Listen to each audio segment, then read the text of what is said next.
a shepherd had a faithful dog called Sultan, who was grown very old, and had lost all his teeth. And one day, when the shepherd and his wife were standing together before the house, the shepherd said, "I will shoot Old Sultan tomorrow morning, for he is of no use now." But his wife said, "Pray, let the poor faithful creature live. He has served us well a great many years, and we ought to give him a livelihood for the rest of his days." "But what can we do with him?" said the shepherd.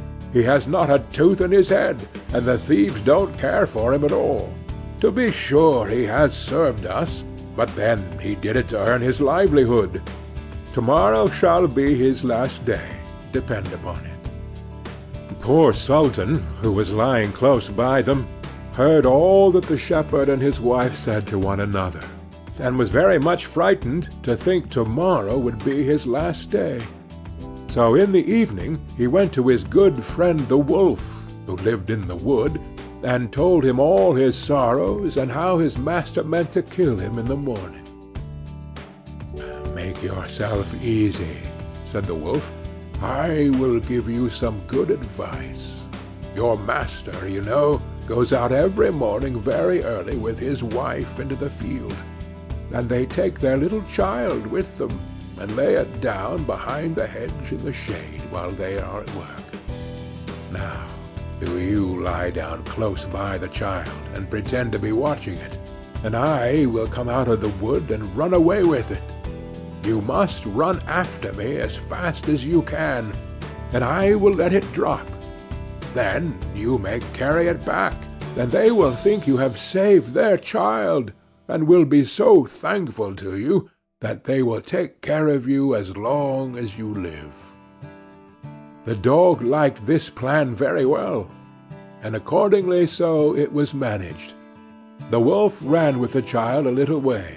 The shepherd and his wife screamed out, but Sultan soon overtook him, and carried the poor little thing back to his master and mistress. Then the shepherd patted him on the head, and said, "Old Sultan has saved our child from the wolf, and therefore he shall live and be well taken care of, and have plenty to eat. Wife, go home and give him a good dinner, and let him have my old cushion to sleep on as long as he lives." So from this time forward Sultan had all that he could wish for. Soon afterwards the wolf came and wished him joy, and said, "Now, my good fellow, you must tell no tales, but turn your head the other way when I want to taste one of the old shepherd's fine fat sheep." "No," said the Sultan, "I will be true to my master." However, the wolf thought he was in joke, and came one night to get a dainty morsel. But Sultan had told his master what the wolf meant to do, so he laid wait for him behind the barn door, and when the wolf was busy looking out for a good fat sheep, he had a stout cudgel laid about his back that combed his locks for him finely. Then the wolf was very angry, and called Sultan an old rogue, and swore he would have his revenge. So the next morning the wolf sent the boar to challenge Sultan to come into the wood to fight the man.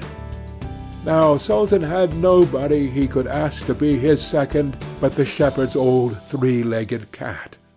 So he took her with him, and as the poor thing limped along with some trouble, she stuck up her tail straight in the air.